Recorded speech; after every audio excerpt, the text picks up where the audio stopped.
What if the Bible is a prophecy instead of a history lesson? There's a lot of things that make me wonder that. I've never read the Bible.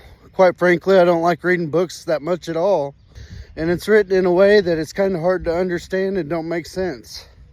And what I've heard, Jesus can walk on water, or Moses parted the seas, Jesus turned water into wine. There's a lot of different stuff like that that makes me wonder, what if it's a prophecy? Back then, all that stuff was considered really crazy, right? Never be able to be done. Well, now we have bridges, now we have dams, and now we just take grapes and grow them in our vineyards. That could have been a prophecy that one day we'll be able to part the seas and on water and turn water into wine. The Bible is just a way to explain that. I want to interview and debate with other religious role models. I've always kind of felt like I was God. Well, I'm a pothead. I'm not really religious at all. But the more I heard of what God created, the more I always thought that it was a prophecy instead of a history lesson. There are ways to make the earth a heaven like that's described in your Bible. All you have to do is incentivize people. I walked up to somebody that just got out of school and I said, hey, would you rather work per hour and make about $150,000 this year? Or would you rather me go ahead and give you $100,000 and you're prepaid for the whole year? You got to incentivize people to do stuff good. I'm wanting to make cannabism famous as fuck. I want to make it more rich than Elon Musk, Donald Trump. I want to make cannabism the richest fucking thing in the world. You know why? Because cannabism has a cap at $1 million, right? So whenever I get $1 million, anything over $1 million, I start hiring my little helpers, which I like to call angels just for the fuck of it. The reason I call them angels is because their duties are to help me help others with better tomorrow. When I get to my $1 million and I give my first angel their $100,000, their job will just be to do whatever I ask them to. There may be days that we go to parks and clean up the yard. There may be days that we build a house or fix somebody's plumbing or somebody's electricity. By prepaying, I take away the burden of where's tomorrow's paycheck going to come from. These are just theories that I've came up with over the years. I like to get really high, sit there and think about the problems in my life. Like there should be a support system for the new children in this world. Parents shouldn't have to take home the babies whenever they have them right away.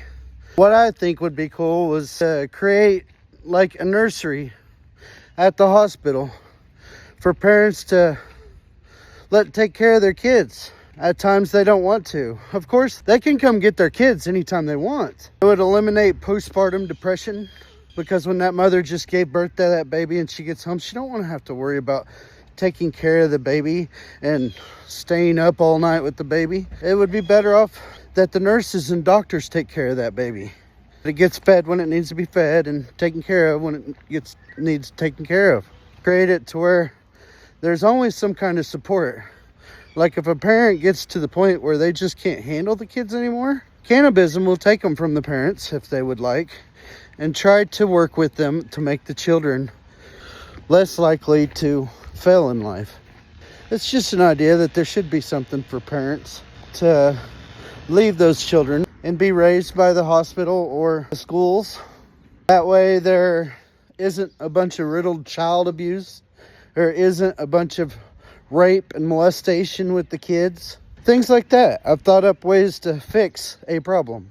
Like how when you first start out, life is such a struggle trying to find a job, trying to make that first paycheck, that I think students, when they get out of high school, should be given some kind of bonus for doing good in school, not being a bully, maybe doing certain things right, certain achievements in their school time, be different rewards they get. I think every child, whenever they leave high school, should get like $100,000. If I'm mistaken, that would stop being bully and maybe make the kids try a little bit harder in school, less dropouts, more success rate, right? That idea is from the Indians here in Tonkawa. If the students do really good in school, they get an incentive to start their life. I admired them for bonuses that they get because they're part of the tribe. Because I had a friend that was part of the Tonkwell tribe. He got paid every 3 months. And it was enough to just survive off of. Problem with that was he didn't want to keep a job at all. And here I was working in an oil field, busting my ass. And I always thought to myself, man, I would love that little bit of extra money each paycheck to help me get by. That's not what I would want the most. I would want that little bonus when I got out of school to start my life. And I think 100,000 is a good round number for that. Because I should be able to buy you a decent house in a smaller rural part of the country and get you a decent car. And then you don't really have anything to worry about because everything is taken care of. But we don't give our students nothing. There is no incentive for that school that they've worked 18 years for. There's no reward for these students nowadays. Also, Cannabizm high school would be out in the field with mechanics, carpenters, electricians, plumbers, teachers, doctors, nurses. High school would be that vocational school. And before you start saying, why do they deserve that? Why don't they? Why don't you? Wouldn't it have been nice to have start your career, a little bit of help getting by until you could build your own business or until your kids are out of the house? Or that's something that always got me, like when the stimulus checks came through. Why were there so many people, oh, it's free money? Everybody's upset about the free money when the poor people get it. But you know what? Right now, the free money, the rich people are getting it. Look at Elon Musk, $420-some billion. You guys ain't upset when he gets it for free. He did not earn $420 billion some dollars. That's fucking bullshit. I want to shift life to relaxation. I want to create heaven on earth. That's the difference between me and Christianity. I believe the Bible was a prophecy. Christianity believes it was something in the past, rules to live by. I believe it was a prophecy that if we don't live by certain rules, certain things will happen. There's one that's coming that I think y'all might want to brace up for. You might want to buy a boat or find a guy named Noah. Because if I'm right about the Bible being a prophecy, what did Noah do in the Bible?